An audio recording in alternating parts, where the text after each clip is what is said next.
अभी आप अगर आप देखेंगे रिसेंटली क्रिकेट में अगर आप देखें तो एक गल्फ चैंपियनशिप जो निकल कर आया है, जो गल्फ टीमों का, जहां पर गल्फ लोग जो है, गल्फ की जो टीमें हैं वो आमने सामने कहीं ना कहीं एक आमने सामने बैठे हैं और उन्होंने एक अपनी तर्ज पर एक बहुत ही बेहतरीन इवेंट निकाला, जहां पर जिसको अब नाम दिया गया है गल्फ T20 चैंपियनशिप, जो कि पिछले ही साल से शुरू हुआ। और यहाँ पर लगभग 6 टीमें इसमें पार्टिसिपेट करती हुई नजर आई थी हमें। बहरीन हो, कतर हो, उसके बाद कुवैत हो, ओमान, यूएई और सऊदी अरेबिया, ये 6 टीमें यहाँ पर ओमान यूएई की लोग थी। तो गल्फ ने अपने एक रीजन का एक बहुत स्ट्रॉन्ग T20 कंपटीशन जो है वो शुरू कर रहा है, और इसका फायदा आपको धीरे धीरे देखिएगा आपको देखने में मिलेगा, खास करके एशिया कप क्वालिफायर्स में, एसीसी प्रीमियर कप्स में, T20 फॉर्मेट के। आपको 1-2 साल ऐसे और गुजरने दीजिए गल्फ चैंपियनशिप जैसे इवेंट्स को, उसके बाद आप देखिएगा कि ये टीमें सिर्फ अगर पार्टिसिपेट ही नहीं करेंगी प्रीमियर कप में या T20 फॉर्मेट के प्रीमियर कप या फिर रीजनल फाइनल्स में, बल्कि ये बड़ी टीमों को हराना भी शुरू कर देंगी, उनको निकाल भी सकती हैं टूर्नामेंट्स में कि 3 फेवरेट्स में से एक को बाहर कर दिया या 2 को बाहर कर दिया। ऐसा क्यों? क्योंकि ये जिस तरह का कॉम्पिटिटिव टूर्नामेंट इन्होंने स्टार्ट कराया है गल्फ में, इस गल्फ चैंपियनशिप के जरिए ये बहुत ज्यादा कहीं ना कहीं प्रॉफिटेबल और फ्रूटफुल साबित होगा धीरे धीरे आने वाले वक्त के लिए गल्फ टीम्स के लिए।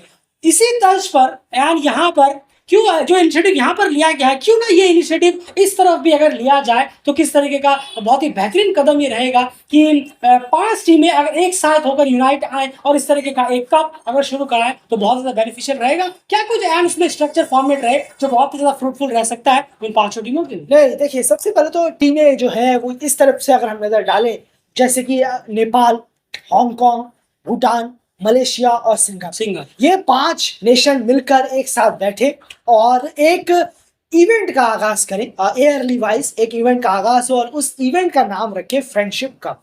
फ्रेंडशिप कप बहुत बेहतर नाम होगा, ये डेली क्रिकेट को जो एक नाम लगा और अच्छा सा नाम, और इस पर तैयार हो 5 देश मिलकर, जैसे कि गल्फ के देश तैयार हुए हैं अपना टूर्नामेंट कराने के लिए, वैसे ही ये 5 देश साथ आए और एक T20 कप करवाएं, एयरली वाइज फ्रेंडशिप कप। और इसका स्ट्रक्चर क्या रहेगा? एयरली वाइज ये जगह जगह सबसे पहले तो ट्रैवल करें, और ये एयरली वाइज जो है जो इसके होस्ट होंगे वो चेंज होते जाए, जैसे गल्फ चैंपियनशिप। जी हाँ, जैसे गल्फ चैंपियनशिप में है, पिछले साल कतर ने किया था, इस बार 2024 का कुवैत करने जा रहा है।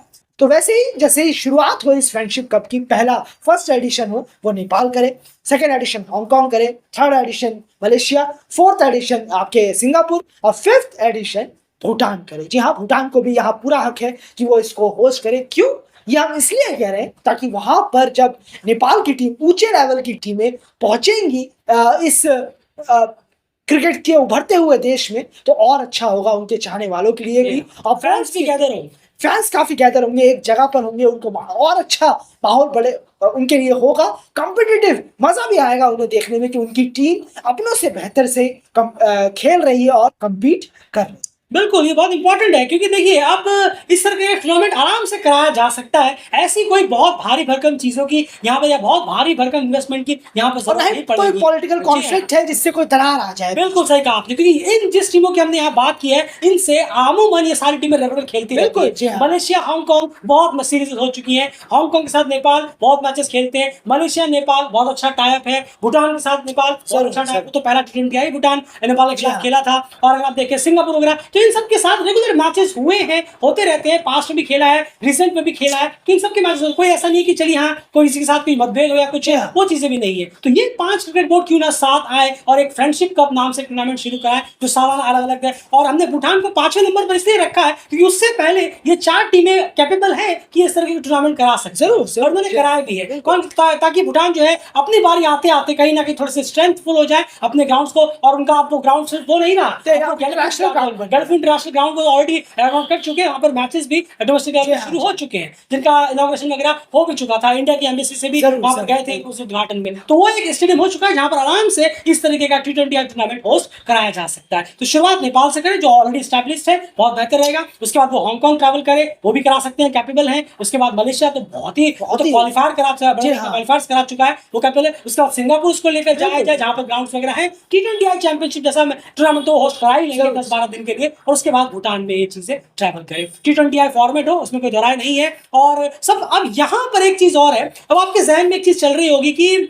बहुत प्रिडिक्टेबल नहीं हो जाएगा कि ज्यादातर हम देखेंगे कि शायद नेपाल या हांगकांग ही एक टूर्नामेंट जीते, बहुत होगा, बहुत मुश्किल हो जाएगा कि भूटान फिर क्या करेगा। भूटान है, सिंगापुर है, मलेशिया भी है, मलेशिया के वो एक दो प्लेयर ही है, वो नहीं चले तो फिर मलेशिया की बहुत अच्छी टीम नजर आती है, परफॉर्मेंस तो वो देते हैं, लेकिन अपने से छोटी टीमों के खिलाफ जैसे आपने टक्कर की या बड़ी टीमें आती है, आपको ही पता है मलेशिया कहीं भी नहीं टिकती। तो कहीं ऐसा नहीं कि हांगकांग और नेपाली आपस में जीतते रहेंगे, जी नहीं। इसका भी एक बहुत इंटरेस्टिंग फैक्ट है। आप सोचेंगे कि इस टूर्नामेंट से नेपाल जैसी टीमों को क्या आखिर फायदा होगा, हांगकांग जैसी टीमों को क्या फायदा होगा?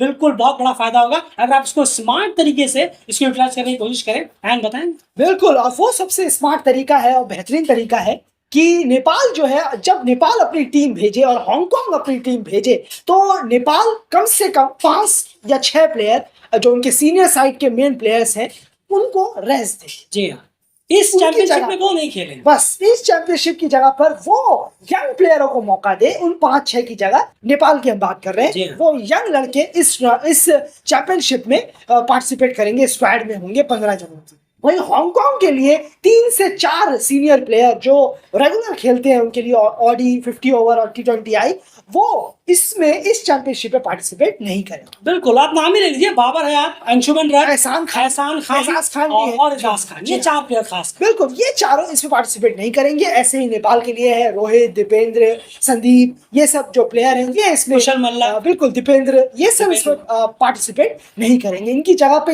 यंग प्लेयर्स पार्टिसिपेट करेंगे। तो क्या बेहतरीन एक टूर्नामेंट, एक कप हमें देखने को मिलेगा। इसका जो लेवल का जो मजा होगा वो अलग ही लेवल पे चला जाएगा जब कॉन्टेस्ट होगा, डेफिनेटली कॉन्टेस्ट होगा। अरे बहुत, इससे नेपाल के उन प्लेयर्स को भी फायदा होगा जिन्हें आप इंक्लूड करेंगे। उन 5-6 जनों को जो यंग लड़के इंक्लूड करेंगे, क्योंकि सालाना एक बहुत स्ट्रॉन्ग कंपेटिटिव टूर्नामेंट भी मिल जाएगा खेलने को। बहुत अच्छा रहेगा, इससे बैलेंस ये टूर्नामेंट जो है ऐसे कंपेटिटिव बहुत अच्छा रहेगा, बहुत मजा भी आएगा देखने वालों को भी और खेलने वालों। बिल्कुल, और यही रहा है गल्फ इंडिया चैंपियनशिप जो रहा। देखिए आप, पहला ही सीजन था और वहां पर हमें जमकर कॉम्पिटिशन मिला। यूएई को बहुत दिक्कत हुई, ओमान को हरा भी दिया और यूएई को भी बहरीन ने यहाँ पर मात दे दी थी। सऊदी अरबिया ने जाते जाते बड़ा जबरदस्त क्रिकेट खेला, शुरू में उतने खास क्रिकेट, लेकिन जैसे एंड हुआ जाते जाते उन्होंने जबरदस्त परफॉर्मेंस दिया। और शुरू में ही आपसे कहा 2 साल वेट करिए आप, 2 और एडिशन होने दीजिए गल्फ चैंपियनशिप के। आप खुद देखेंगे कि प्रीमियर कप के T20I इवेंट्स क्वालिफायर्स में और रीजनल फाइनल्स की T20 क्वालिफायर्स में ये टीमें कितना तंग करना शुरू कर देंगी। जो अभी जाती है पार्टिसिपेट कर आ जाती है, लेकिन वो तंग करना शुरू करेंगी जब टीमों को बाहर करेंगी। बहुत कॉम्पिटिटिवनेस रहेगा और यही तर्ज पर कोशिश करनी चाहिए कि इन टीमों को, कि ये भी एक अपनी तरफ से जो साउथ ईस्ट एशिया वगैरह जो टीमें हैं, ये सब मिलाकर, जिनने टीमों के नाम यहाँ पर लिए हैं, ये सब मिलाकर इनिशिएटिव ले और इसका पहल जो है वो नेपाल को ही करनी है। बड़े हैं, जाहिर सी बात है, आप सबसे बड़े हैं, आपके पास रिसोर्सेस सबसे मुकाबले सबसे ज्यादा है, आपके पास फैनशिप है, आपके पास स्पॉन्सर्स पहले से इंक्लूडेड है, तो सारी चीजों में, और आप कहीं ना कहीं एक स्टैब्लिश्ड है बजाय इन टीमों के। इन टीमों के पास ओडीआई स्टेटस है ना कुछ है, T20 कब होगा क्या होगा नहीं पता, लेकिन आप एक स्टैब्लिश्ड है, आपके पास ओडीआई स्टेटस है, आपने वर्ल्ड कप वगैरह भी खेला है, और फिर नेपाल जो उन सब के मुकाबले काफी स्टैब्लिश्ड टीम नजर आती है। तो नेपाल मैनेजमेंट को इनिशिएटिव लेना होगा, क्यों ना हम इन 4 बोर्ड्स को ये एक न्योता भेजे, उनके पास ये आइडिया शेयर करें कि चलिए हम लोग मिलकर एक पेंटाकुलर सीरीज शुरू करें। बिल्कुल, 5 मैचों की है, फ्रेंडशिप कप आप नाम दे दे, या आपको जो सूटेबल लगे आप भी ले सकते हैं, लेकिन हमारा रहेगा कि फ्रेंडशिप कप बहुत बेस्ट नाम रहेगा। अगर नेपाल उसे होस्ट कर रहा है तो उस एडिशन का नाम होगा नेपाल फ्रेंडशिप कप। बिल्कुल, हांगकांग कर रहा है हांगकांग फ्रेंडशिप कप, सिंगापुर गया Singapore friendship cup, Malaysia friendship cup और भूटान फ्रेंडशिप कप, ये नाम उनके रखे जा सकते हैं, क्योंकि बहुत बेहतर रहेंगे। और इस तर्ज पर अगर आप देखेंगे तो नेपाल को भी फायदा है, वो अपने यंग प्लेयर्स को कुछ एक्सपोजर और कुछ मैचेस दे पाएंगे कॉम्पिटिटिव। भूटान को कितना फायदा होगा, वो नेपाल हांगकांग जैसी टीमों के खिलाफ खेलते हुए नजर आएंगे सालाना एक बार, और काफी सारे मैचेस होंगे, सिंगल या डबल राउंड रॉबिन, तो आप फॉर्मेट देखें। उसके बाद सिंगापुर मलेशिया को मैचेस यहाँ मिलेंगे और हांगकांग और नेपाल के नए लड़कों को मैचेस मिलेंगे, जो कमाल का रहेगा, बहुत अच्छा रहेगा। यह है कि हेल्प होगा इससे, जो एक बॉन्डिंग है जो हमें दिखती नहीं है, बातों में तो दिखती है, लेकिन क्रिकेट के तौर पर हमें ज्यादा होता हुआ नहीं दिखता है कि ये टायर जो हम जिस तरीके की हम बात कर रहे हैं, तो ये बहुत बेहतर रहेगा टायर के लिए। थोड़ा क्रिकेट में अगर आप दिखाएंगे, थोड़ी मेहनत करेंगे तो बहुत बेहतर होगा। एक कॉम्पिटिटिवनेस ऐसे ही बढ़ेगा जिस तरीके से हमने ये स्ट्रक्चर बताया। बिल्कुल, तो एक यूनाइट टूर्नामेंट भी शुरू करने की कोशिश करी है। हम उसने उनसे बायलैटरल खेल लिया, पल्ला झाड़ लिया, बस, बाकियों का क्या हुआ हमें क्या मतलब है। बहुत गलत। थोड़ा सब लोग मिलकर एक यूनिटी के साथ एक टूर्नामेंट स्टार्ट करिए, जैसे गल्फ ने यूनिटी दिखाई है, बारी है कि इधर भी एक यूनिटी वाला एक यूनिटी दिखाई जाए बोर्ड्स की तरफ से, और सब लोग मिलकर इस तरह की इनिशिएटिव शुरू करें तो बहुत ज्यादा प्रॉफिटेबल रहेगा। और एक चीज जरूर डेलक्रिट कहना चाहेगा, स्ट्रीमिंग सिर्फ और सिर्फ यूट्यूब चैनल पर जी ही हाँ, करें। जी हाँ। सबसे Awareness बेस्ट तो रहेगा रहना चाहिए। रीच पहुंचाने की, बिल्कुल क्योंकि इस सीरीज की रीच मिनिमम 2 साल के अंदर अच्छी खासी पहुंच जाएगी दूसरे जरूर, सीरीज में भी, अगर यूट्यूब में आप इन मैचेस को दिखाते ऐसे हैं। गल्फ चैंपियनशिप जी हाँ, गल्फ चैंपियन जैसे होती है, रीच पहुंचाने में बहुत हेल्प करेगा इस तरीके की यूट्यूब में अगर आप स्ट्रीम YouTube, करेंगे। बस जरूर। बहुत ही तेजी से ये जो सीरीज है, टूर्नामेंट है, ये ग्रो करेगा, और फिर आप देखेंगे कि देखते ही देखते इतनी कंपिटेटिवनेस भी आएगा, लोगों को क्रिकेट में भी मजा आएगा, और साथ ही साथ एक स्ट्रॉन्ग ईयरली टूर्नामेंट भी इन टीमों को मिल जाएगा। फिलहाल इस वीडियो में तो आपको क्या लगता है, ये आइडिया किस तरीके का रहेगा? मुझे लगता है कि बहुत ही बेहतरीन आइडिया है, ये इनिशिएटिव लेना चाहिए। अगर आपके जहन में है तो आप इस वीडियो को शेयर कर सकते हैं प्लीज, जिनको भी आपको लगता है कि जिन तक ये बात पहुंचनी चाहिए उन तक आप डालिए। मलेशिया क्रिकेट को हो या हांगकांग को हो, सिंगापुर को हो, खास करके मलेशिया, हांगकांग और नेपाल को, जी हाँ। इनिशिएटिव तो इन तीनों को ही आगे आकर लेना है। इनमें से आप जिनको भेज सकते हैं प्लीज रिक्वेस्ट, आप उनकी आइडिया जरूर भेजिए। क्या पता किसी के जहन में ये चीज आ जाए और वो इसके बारे में इनिशिएटिव में बात करना शुरू करे और हमें देखने को मिल जाए। ऐसी छोटे छोटे कोशिशों से चीजें होती है। कमेंट बॉक्स ओपन है, अपनी राय रखिए और इस वीडियो को शेयर भी जरूर करें। फिलहाल इस वीडियो में